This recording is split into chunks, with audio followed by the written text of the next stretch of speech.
This is Bishop Garland. This is the Power of Hope devotional. Listen, if you will, make a comment. If you like what I'm saying, share it if you like what I'm saying, just to let it know that you engaged. If you don't like what I'm saying, I feel free to get your comments out there too, and I'll try to respond. But let me just jump to you. I'm burdened about some of the people that I know in the Lord, and they've been doing things with God, but it almost like they started drifting. They had this spiritual drift, and they drifted away from the things of God. They were in the church, they were faithful in the church, but they drifted away. And I guess the question I want to say, you did run well. Who hindered you? But see, that actually is a scripture that I want to read to you, because there are many people that start the race. There are many people that are doing things for God. They're praying, they're seeking God, they're fasting, they're in the church consistently, they're submitted to authority. And then somehow they get hurt. Somehow they get offended. Somehow they turn away. And they turn away from the very thing that was giving them life. And they don't realize why. They may not have the same kind of prosperity that they had. They may not have the same kind of spiritual enrichment that they were having. They didn't have also the covering that they really submitted to. Many times people may leave a church where they're getting the word and getting power and getting strength, but then they go somewhere where they can hide out in the crowd. And if that's you, that's just say, oh, me. What I'm saying to you, I'm sorry to get in your business, but I'm just saying to you, I'm very, very concerned, because the scripture says very clear, chapter 5, verse 7, it says, you did run well. Who did hinder you that you shall not obey the truth? So what happens is that by offense, sometimes church offense can be the most significant. You find yourself pulling away from God, pulling away from the church, pulling away from responsibility, pulling away from accountability. You don't want to be accountable.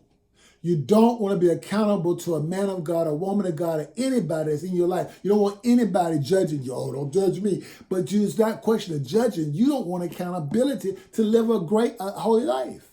You don't want accountability for living in a way that pleases God. And even just not authority, but even you say confess your faults one to another. You stay away even from other Christians because you don't want them to see all the foolishness that you're in. Oh, I'm sorry. That's not a nice thing to say. I want power of hope. We're supposed to be excited, but I am so concerned. You started off well. You started off well. What hindered you? What made you go from where you were to in God? You know you're not experiencing the gifts of God. You're not exercising your gifts. You used to pray. You used to have the power of God. You used to lay hands on the sick. You used to prophesy. You used to pray and talk. You used to all these things you used to do. But now what? Where are you? Where are you now? And then it goes on. It says, a little leaveneth the whole lump. It starts with something small.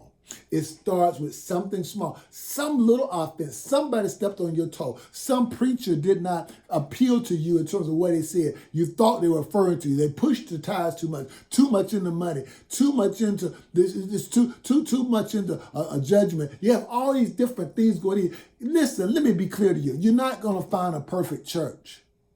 There is no perfect church. There is no perfect pastor. The only perfect one died on the cross and was resurrected. So listen to this. I know that you think you're perfect, but you're not. See, many times we get a critical spirit. A critical spirit does nothing but injure yourself. And when you look out and everybody else is wrong but you, there's a problem. Look in the mirror. You may find somebody else that has a problem.